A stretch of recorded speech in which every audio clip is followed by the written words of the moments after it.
Quand vous n'avez pas fait l'école, ne parlez pas de l'école. Laissez ceux qui ont fait l'école venir vous dire que l'école ne sert à rien. Si vous n'avez pas fait l'école, restez tranquille, taisez-vous. Ne venez pas parler des choses que vous ne connaissez pas. Ne venez pas conseiller les jeunes de faire des choses que vous-même vous ne maîtrisez pas. Je veux bien voir quelqu'un qui critique l'école. Je veux d'abord me rassurer que c'est quelqu'un qui a d'abord fait l'école à un certain niveau. Et là, il sera crédible à mes yeux parce que je saurai qu'il sait de quoi il parle. Je ne suis pas en train de dire que faire des projets de lapins et tout ça, c'est mauvais. Il ne faut pas que les gens me prêtent les mots. Les exemples que je prends, c'est de vous montrer l'écart en termes d'influence, en termes de profondeur qu'il y a. Même dans les projets dans lesquels les entrepreneurs qui ont fait l'école se lancent, ce sont des projets tellement profonds, très, très, très, très différents en termes d'influence, en termes d'impact, en termes de niveau de complexité que les projets de ceux qui n'ont pas fait l'école. Les gars, notre génération, nous africaines, notre génération africaine d'aujourd'hui, les projets ne doivent pas être élever les lapins.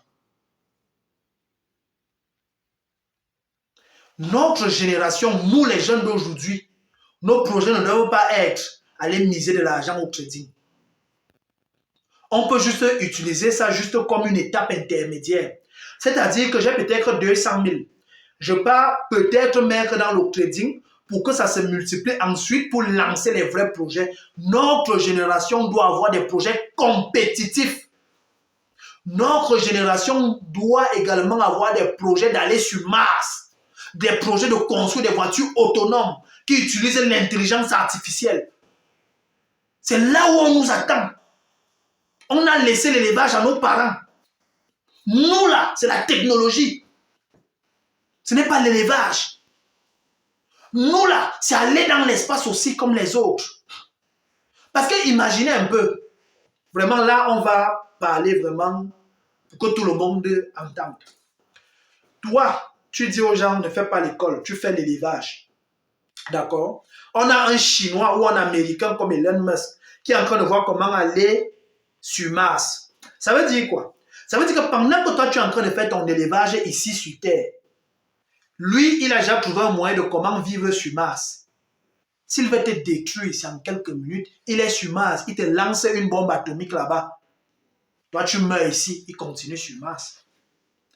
Vraiment, j'ai pris cet exemple basique pour que...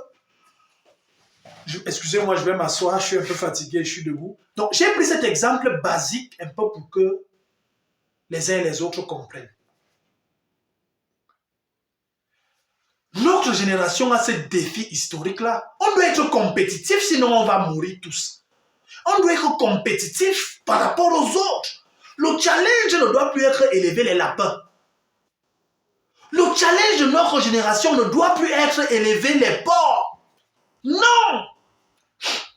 Si on doit élever les porcs, nos porcs doivent nourrir le monde. Ça veut dire qu'on doit trouver des moyens technologiques, des moyens compétitifs, des gros moyens financiers pour que quand on fait l'élevage des porcs, que même le Chinois qui se trouve en Asie puisse dans un supermarché retrouver notre porc. Si on décide de faire l'agriculture, ce n'est pas faire un demi-hectare de manioc. Non, non. C'est de pouvoir faire des centaines de milliers d'hectares de manioc qui vont nourrir le petit Américain qui se trouve aux États-Unis. Oui, c'est là-bas où on doit arriver. Ce n'est pas faire le porc, aller au marché de ça où moi j'ai grandi et vendre le porc là-bas. Non, non, non, non, non. Notre défi là, ce n'est pas ça. Notre défi en tant que jeune là, ce n'est pas ça. Et pour pouvoir élever des poulets qui arrivent jusqu'aux États-Unis, il faut faire l'école, les gars. Ce n'est pas le quartier. Il faut faire l'école. Il faut aller apprendre. Il faut se documenter. Il faut être amoureux de la connaissance. Parce que c'est la connaissance qui dirige le monde. Les ignorants portent le fardeau. C'est la connaissance qui dirige le monde. Les ignorants payent le prix en portant le fardeau. Pour pouvoir lancer des projets dans lesquels on souhaite avoir de l'impact, un impact mondial, on a besoin des érudits. Ce n'est pas pour rien. Observez bien quelque chose. Tous ces papas, comme les papas Focho, qui ont construit des empires, regardez bien leurs enfants. Vous allez remarquer qu'ils ont mis leurs enfants dans les plus grandes écoles au monde. Parce que pour qu'une entreprise soit compétitive, elle doit avoir à l'intérieur d'elle-même un vecteur d'innovation. Si tu vas avoir une entreprise compétitive, il faut que cette entreprise-là ait au sein d'elle-même une cellule qui va constituer son vecteur d'innovation. C'est-à-dire qu'une cellule qui pense aux versions de ton entreprise de demain qui pourront compétir avec des géants mondiaux. Et pour arriver à ce niveau-là, monsieur les coachs, on a besoin des érudits. Regardez tous les grands frères. Regardez un grand frère comme investi au pays, Philippe Simo. On parlait d'un ingénieur. Hein? C'est pas le quartier. Quand vous étudiez son business, vous sentez que c'est pensé. Quand vous entendez Philippe Simo parler, vous sentez que ce n'est pas comme les autres, mon frère. Le gars est profond. Quand vous entendez Dr Claudel Lubissi parler, le gars est profond. Ce n'est pas le quartier. Quand vous entendez le grand professeur Pougala parler, non, attends un peu, mais vous allez seulement, vos oreilles ont juste envie de caler en les écoutant. C'est la profondeur là que l'école donne. Ah oui. C'est la profondeur là que l'école donne. Arrêtez avec ça de dire aux jeunes de ne parler à l'école. Arrêtez avec ça de dire aux jeunes que l'école ne sert à rien. Parce que vous les conseillez. Vous leur conseillez d'aller faire l'élevage. Parce que vous leur donnez comme conseil d'aller faire le trading.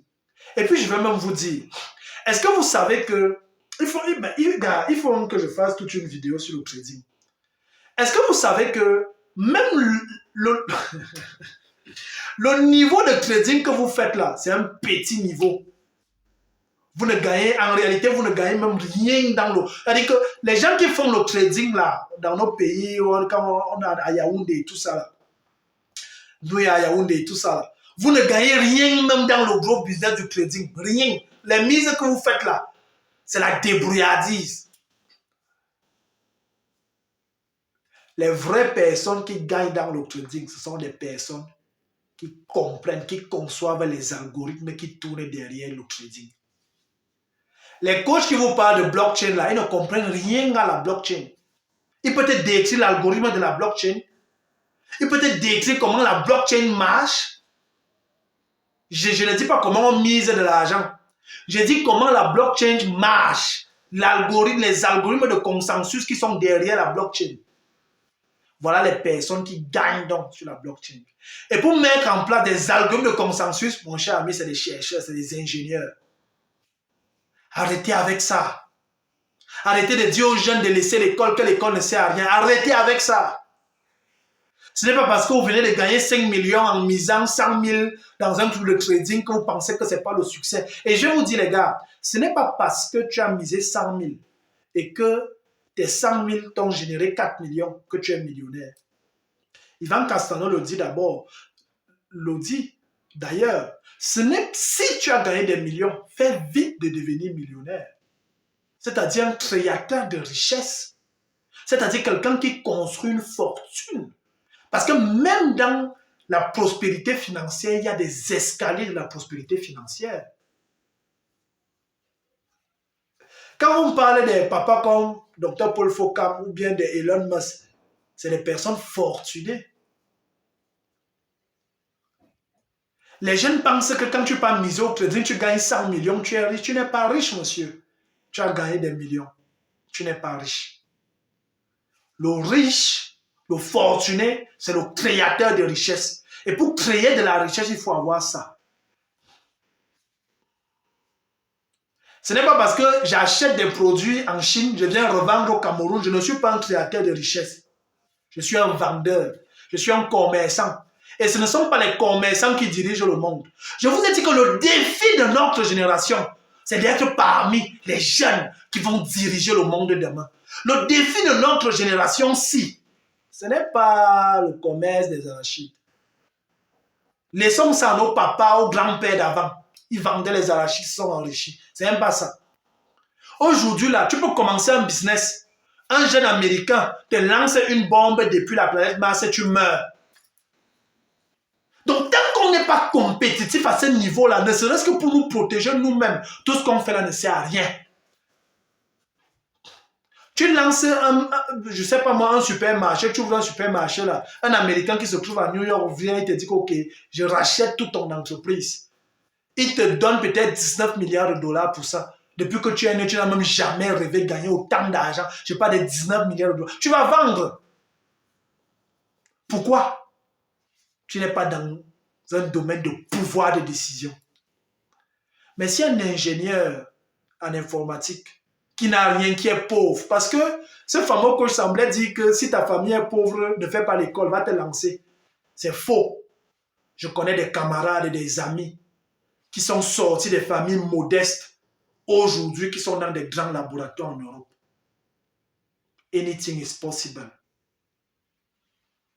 Il faut filtrer les choses et les personnes que vous écoutez. Faire l'école, ce n'est pas pour devenir riche.